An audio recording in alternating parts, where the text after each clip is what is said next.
breath I took still poisons my lungs.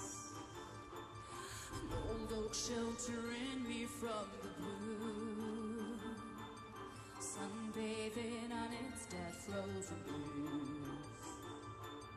Can't help it, the ghost down on us. She dreams of story time and the river ghost. Walk by me, the weapons and the ride. Raging hell against your cancer toes. The son of me is hung in need of courageous symphony. Birth of me was in need of a God singing me to peace.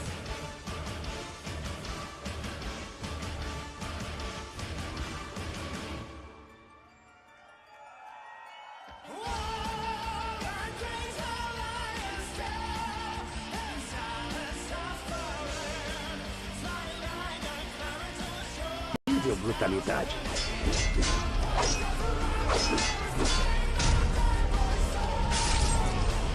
Davi ordena o extermínio total da população masculina edomita.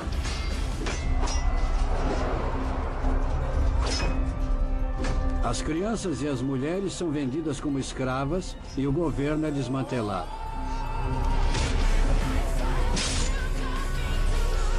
Edom deixa de existir e é anexada por Israel. A carnificina brutal em Edom é uma forte mensagem a qualquer um que pudesse considerar uma retaliação. Mas o derramamento de sangue estava só começando.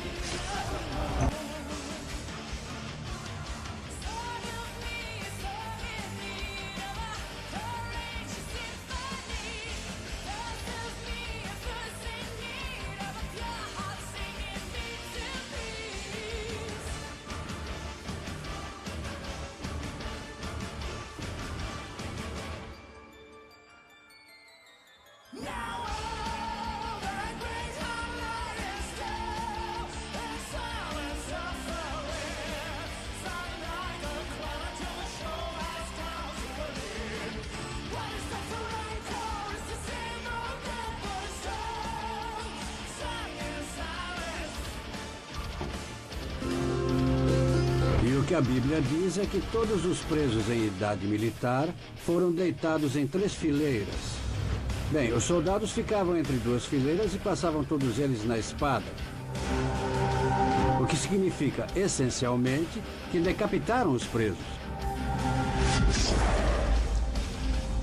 Pela segunda vez, Davi massacra seus vizinhos, impedindo que se virem contra ele. O israelita do rei Davi está disposto à guerra. Eles já destruíram os povos edomita e moabita. Enquanto as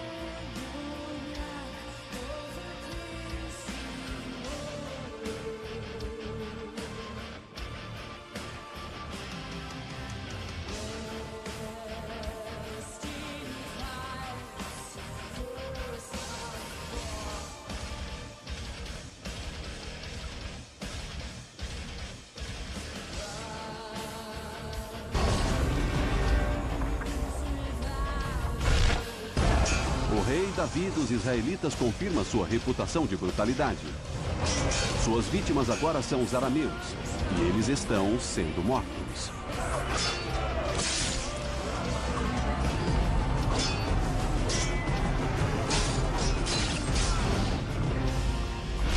O que acontece é que Davi encontra o exército principal de Hadadezer, uma grande batalha acontece e muitos milhares foram mortos, pelo que diz a Bíblia.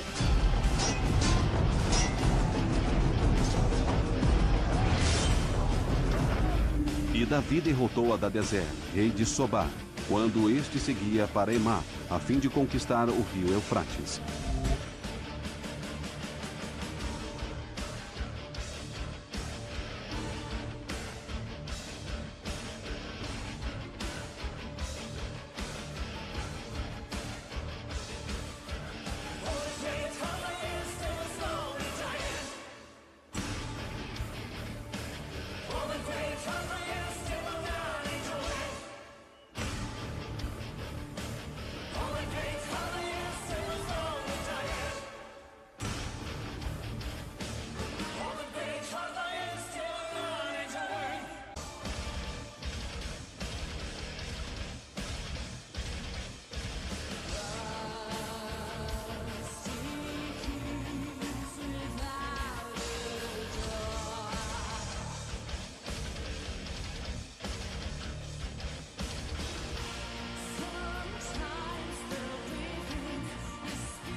Hoje, aqui na Terra, chamado Moisés, é ele que vai acusar vocês. Não pensa que sou eu, não. É ele que vai acusar vocês. E aí eu pergunto, por que é tão difícil as pessoas entender que Abraão, Isaac, Jacó, Elias, Eliseu, Moisés, Davi, Salomão, são tudo falsos profetas, Natã, Samuel. É tão simples, fez sacrifício, matou, roubou. Aí você pensa, por que o Messias tinha autoridade, tinha poder sobre tudo naquela época. Ele curava as pessoas, fazia o que ele quiser, ele tinha poder sobre tudo, porque ele nunca matou ninguém. Ele poderia. Por que os apóstolos nunca mataram ninguém? Eles tinham autoridade. Por que eles não? Por que eles não fizeram isso? Olha que eles foram totalmente ao contrário. Por que Isaías nunca saiu matando ninguém? Por que Jeremias nunca matou ninguém? Fora os outros 24 anciões, os 24, porque Jeremias e Isaías dá para você pegar eles ali. Agora os outros sumiram. Adão, vê Adão. Quantas vezes Adão matou alguém? Então não tem conversa, meus irmãos. Não tem conversa. Davi era um assassino, um bandido, uma pessoa da pior espécie. E o filho dele, Salomão, era pior ainda. Conseguiu ser pior do que o pai. Então não vem me dizer que aquele vagabundo que diz que era segundo o coração de Deus, é lógico, o coração deles, do Deus Israel, que mandava matar todo mundo, matar crianças, estuprar meninas, fazia de tudo. Tudo que não prestava, Davi fazia. Tudo que não prestava, Davi fazia. E não vem me dizer que Davi, no último dia, foi perdoado. Assassino. Não tem perdão. Ele matou até o último dia da vida dele. Se uma praga dessa, chamada o rei Davi, que nas igrejas é um deus, uma praga dessa entrar no reino do céu, meus irmãos, acabou. E o nosso pai sabe disso. O Messias sabe disso. Que se um assassino entrar no reino do céu, acabou. Acabou.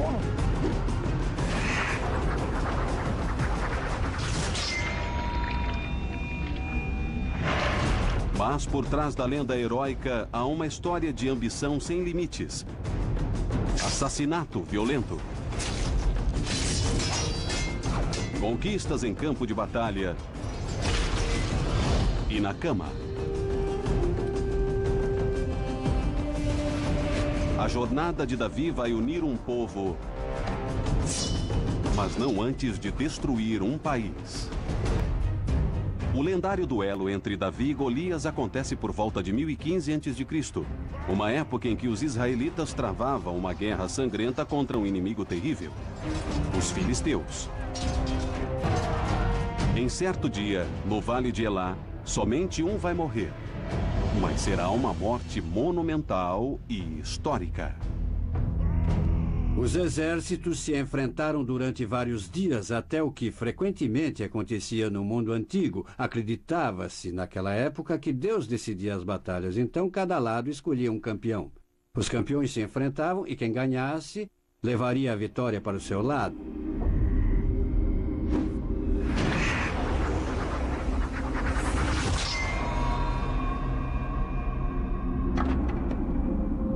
Todo mundo conhece a história de Davi e Golias, onde Davi usa sua funda, dispara uma pedra em Golias, acerta entre seus olhos e Golias morre.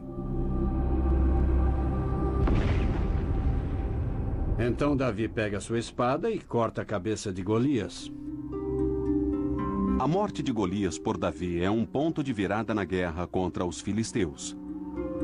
Mas o mais importante, ela lança o jovem pastor num caminho sangrento de intriga, mentira e paranoia que, enfim, o levará ao trono.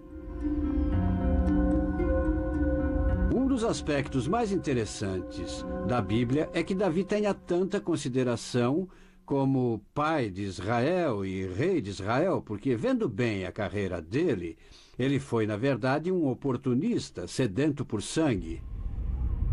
Mais que uma figura mítica, mais que uma pessoa de grande valor, ele parece mais um chefão da máfia, um homem muito egoísta e egocêntrico que sabia o que queria e estava disposto a fazer tudo para conseguir, inclusive trair e matar seu próprio povo. Um enfoque importante sobre o incidente entre Davi e Golias não é militar, é político e social. O que acontece, por causa da morte de Golias, é que esse jovem chama a atenção do grande rei guerreiro Saul.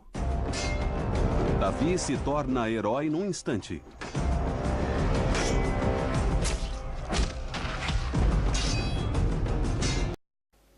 Não tem perdão, ele matou até o último dia da vida dele. Se uma praga dessa, chamada o rei Davi, que nas igrejas é um deus, uma praga dessa entrar no reino do céu, meus irmãos, acabou. E o nosso pai sabe disso. O Messias sabe disso. Que se um assassino entrar no reino do céu, acabou. Acabou, não tem conversa. Davi era um bandido, um assassino. E as pessoas hoje querem ser igual a Davi.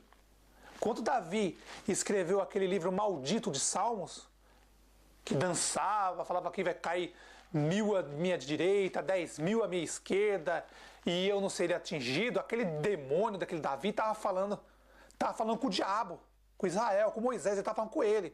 Aquele salmo de Davi que ele cantava para os demônios acalmar, o demônio lá se acalmar, que ele cantava, ficava dançando, era para o diabo, meus irmãos. O Messias diz bem claro, ninguém viu a face do nosso Pai. Ninguém viu. Nosso Pai não falou com ninguém. Rei Davi, que eu fico olhando as televisões passando, é um absurdo, meus irmãos. Eu assisti esses dias aí, nessa televisão do diabo, desse Macedo, esse falso profeta do inferno aí, ó. Eu fiquei vendo aquilo, eu não acreditei, eu nem sabia que tinha isso. Eu fui na internet, comecei a ver, eu vi aquela merda. Mas eles exaltam Davi, exaltam Salomão. É umas pragas, meu. Esses maçons são um inferno mesmo. Eu não me conformo com isso, eu não me conformo. O cara é um assassino, matava criança de colo, cortava o pinto das pessoas. Era um bandido. E as pessoas, ai, Davi. Qual que é a manha dos anjos caídos? Ou você acha que Edir Macedo tem o que no corpo dele, hã? Você acha quem tá ali, meus irmãos? Não só nele, como aquele da outra da Mundial do Inferno lá, aquele outro do Assembleia do Diabo, esses lixos, desses boteco de anjo caído. É como se fosse boteco de anjo caído, que eles vão lá e tomar todas. Espiritualmente, eles deixam o povo louquinho, o povo fica doido. E tudo embriagado de tanta mentira.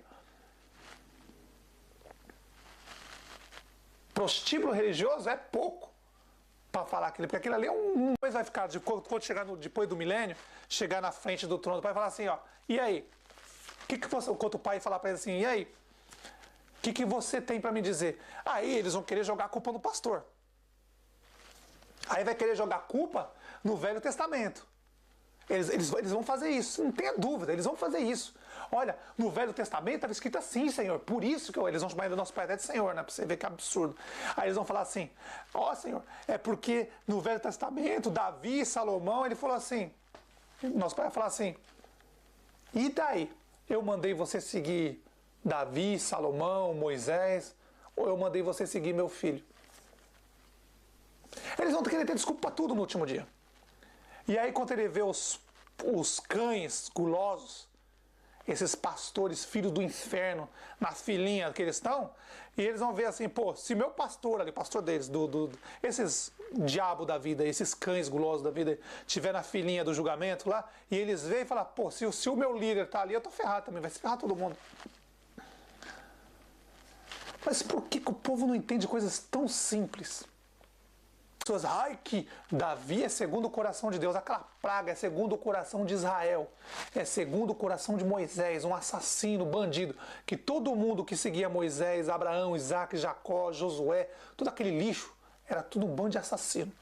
E está escrito em Apocalipse, no reino do céu, assassino não entra não.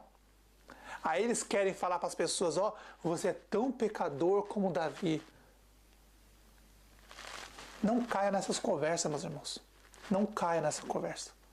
Que os anjos caídos usem essa estratégia, dizendo que você é tão pecador como Davi, como Salomão, para te enganar. Te pergunto, alguma vez você saiu matando os seus vizinhos? Alguma vez você viu uma mulher dando mamar para uma criança na rua e foi lá, matou, enfiou uma espada, cortou a criança no meio? Alguma vez você saiu na rua aí, ó, vamos supor, numa festa aí, cortando o pinto das pessoas? Eles querem fazer você pensar que você é tão pecador como esses assassinos. Ah, mas só de pensar você pecou. Não, calma aí, não vem com essa conversa fiada pro meu lado, não. Não vem com essa conversa fiada pro meu lado, não. Enquanto você pensa, você peca sim. Normal, você peca. Mas nosso Pai sabe separar as coisas. Um pensamento, e você tem esse pensamento, e automaticamente, com a sabedoria que o Pai te dá, você se livra desse pensamento. Você não faz o que você pensou, então você não pecou. O pensamento veio na sua cabeça, um pensamento ruim, você automaticamente você tira esse pensamento da sua mente. Agora, os bandidos do Velho Testamento, Abraão, Isaac, Jacó, Elias, Eliseu, Davi, Salomão, esses vagabundo, bandido, assassino, aquele Moisés diabo da vida, eles pensavam e faziam, a diferença é essa. Então não vem com essa conversa, só de pensar pecou, não. Uma diferença muito grande. Pensar é uma coisa, fazer é outra. Entendeu? É só você ver pela justiça dos homens. Se você pensar em matar alguém, você não vai preso. Agora, se você matar, você vai preso. Olha pela justiça dos homens. Não é difícil de entender. Então, resumindo, meus irmãos, esse Davi era um bandido, era um vagabundo, e digo mais, está escrito nas Escrituras, covarde, que não tem cor de denunciar esses vagabundos, esses falsos profetas, que são um bando de vagabundo. Quem não tem coragem de denunciar esses homens, meus irmãos, não tem jeito de entrar no reino do céu, não. Porque só há um jeito de tirar o povo da religião, do sistema, dos prostíbulos religiosos. É fazendo a máscara desses vagabundos do Velho Testamento cair. Quando você mostra para as pessoas que esses vagabundos do Velho Testamento, esses bandidos assassinos, trabalhavam para o próprio diabo Moisés, você vai fazer as pessoas pensar e elas vão se libertar. E elas saem do velho e vêm para o novo. É esse o nosso destino, meus irmãos. Mostrar para as pessoas os canalhos, os vagabundos, os falsos profetas do Velho Testamento e trazer todas as pessoas para quem? Para o pão da vida, para a água da vida, que é o Messias, que fez tudo ao contrário deles. Não é difícil, meus irmãos. Não é difícil. Vamos supor, o meu amigo, meu tio, meu pai morreu na igreja. Eu falei, se morreu, meu filho, deixa que os mortos enterrem seus mortos. Acabou. Se preocupa com o que está vivo. Porque quem morreu, morreu dentro do prostíbulo. Ah, mas tem perdão? Meus irmãos, quem morre na mão dos cães, acabou. Tem chance. Ah, mas não tinha entendimento. Qualquer pessoa que pega, eles lê a Bíblia, vê que está tudo ao contrário do que eles estão falando, mas o povo tem medo de ir contra o seu líder religioso. E aí, para colocar medo nas pessoas, esses filhos do diabo, eu fico assistindo, eles ficam dizendo, olha, Davi matava todo mundo. Aí depois, no último dia, ele pediu perdão, Deus perdoou ele. Meus irmãos, imagina entrar no reino do céu. Vamos supor, dou um exemplo, não estou dizendo que vai entrar. Imagina entrar no reino do céu. Salomão, Davi, Moisés, Elias, Josué. Imagina isso. Abraão, Isaac, Jacó. Imagina essas quadrilhas no reino do céu. Quanto tempo você acha que o reino do céu ia durar? Para e pensa, meus irmãos. Quem tem instinto assassino, imagina se esses homens voltar para o reino do céu. Vamos voltar? Não. Entrar no reino do céu, né? Imagina se esses homens entram. Porque para eles, quando eles morreram, eles se achavam deuses. Deus de Israel. Eles se achavam deuses. Meus irmãos, esse povo não entra. Abraão, Isaac, Jacó, Elias, Eliseu, Davi, Moisés, o líder da quadrilha, Moisés. Esses homens nunca vão entrar no reino do céu. Por isso que o Messias diz bem claro, olha, quem julga, quem acusa vocês, sou eu não, meu filho. O Messias falando. Só que poucas pessoas entenderam isso. Olha, o acusador, lembra quem acusava lá no reino do céu? Israel. Israel no reino do céu chamava Israel, aqui embaixo ele chamava Moisés. Ele usou vários corpos, mas o último corpo que ele pegou e está com ele até hoje rodando aí, ó, é Moisés. O Messias foi bem claro, ó, aquele acusador lá no reino do céu, Israel, hoje aqui na terra chamado Moisés, é ele que vai acusar vocês.